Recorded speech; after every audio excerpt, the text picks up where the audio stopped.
하느님의 나라가 언제 오느냐는 바리사이들의 물음에 예수님께서는 하느님의 나라는 눈에 보이는 모습으로 오지 않는다. 보라, 여기에 있다. 또는 저기에 있다. 하고 사람들이 말하지도 않을 것이다. 보라, 하느님의 나라는 너희 가운데 있다. 하고 말씀하십니다. 바리사이들이 왜 예수님에게 하느님 나라를 물어봤을까요? 마르코 복음에 따르면 예수님께서 공생활을 시작하시면서 하셨던 첫 번째 선포가 때가 차서 하느님의 나라가 가까이 왔다. 회개하고 복음을 믿어라 하고 선포하셨기 때문일 것입니다. 그래서 예수님에게 와서 바리사이들이 여쭤보는 것입니다. 예수님께서는 당시 사람들과 바리사이들이 가지고 있었던 잘못된 생각을 바로잡아 주십니다. 눈에 보이는 모습으로 오지 않는다. 외적인 나라가 아니라는 뜻입니다. 당시 사람들이 기대하고 있었던 하느님 나라는 이스라엘이 다시 옛날 다윗과 솔로몬 시대처럼 부귀 영화를 누릴 그 나라가 하느님 나라가 오는 거라고 생각하고 있었습니다. 예수님께서는 아니다. 그렇게 눈에 보이는 나라가 하느님 나라가 아니라고 말씀을 하시는 겁니다. 바오로 사도도 하느님 나라를 우리에게 설명해 줍니다. 하느님의 나라는 먹고 마시는 일이 아니라 성령 안에서 누리는 의로움과 평화와 기쁨입니다.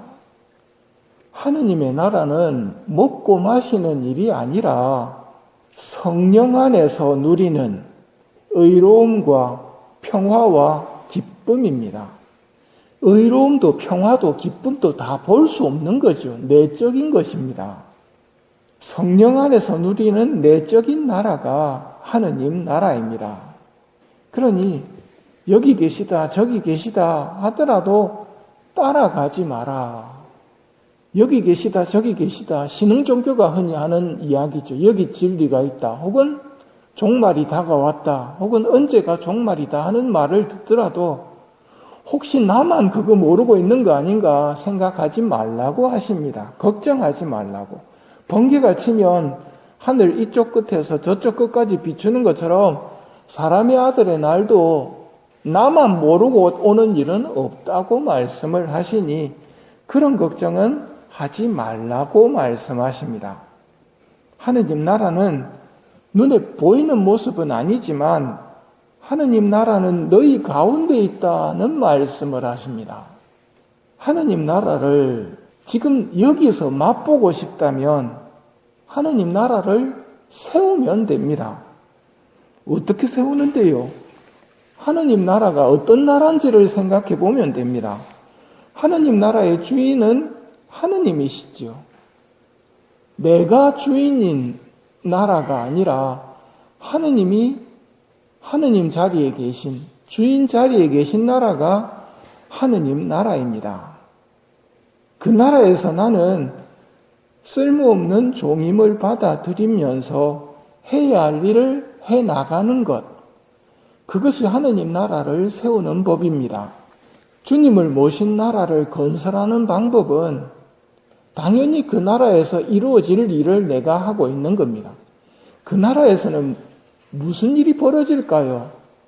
하느님하고 이야기하겠지요. 성모님하고도 이야기를 할 것이고 천국의 성인들과 연옥의 거룩한 영혼들과도 이야기를 할 것이고 천사들과도 이야기하면서 살 겁니다. 즉 기도가 끊기지 않는 나라가 하느님 나라입니다. 항상 기뻐하면서 기도하는 나라, 모든 일에 감사하는 나라, 그 나라가 하느님 나라입니다. 그러나 그 나라를 지금 내가 여기서 아무리 세운다고 하더라도 그건 맛보기입니다.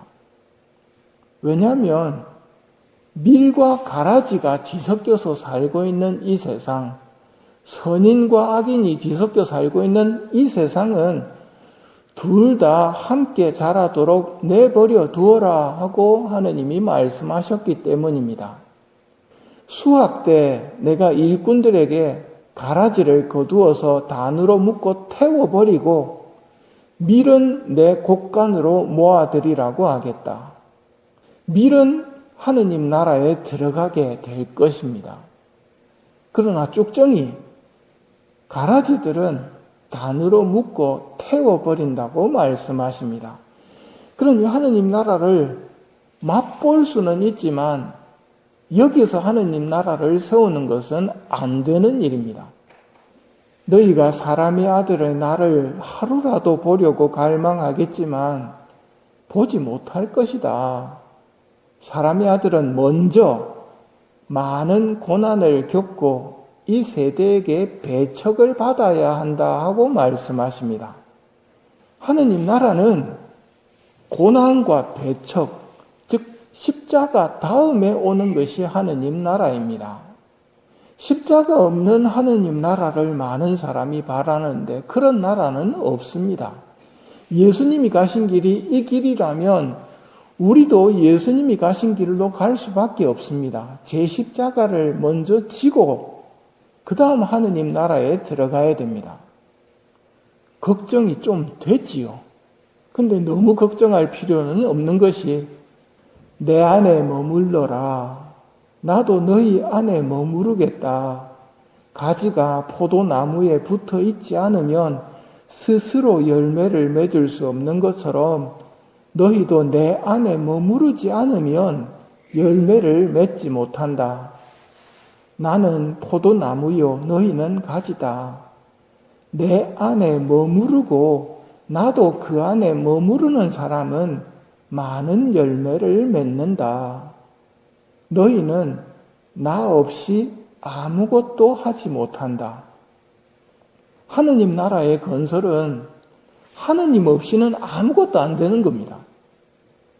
내 안에 머물러라. 나도 너희 안에 머무르겠다. 이게 하느님 나라입니다. 이러면 많은 열매를 맺을 수 있다고 말씀하십니다. 내가 주님의 종으로서 구원의 길인 감사의 삶을 살아간다면 악인들과 섞여서 사는 이 세상이기에 하느님 나라의 완성은 아직 멀었지만 내가 지금 하느님과 함께 살고 있기 때문에 이미 하느님 나라는 우리 가운데서 시작된 것입니다. 그래서 아직은 아니지만 이미 하느님 나라는 시작되었다고 표현하는 것입니다. 지금부터 하느님을 모시고 하느님과 함께 살아가는 은총을 청하며 이 미사를 봉헌합시다.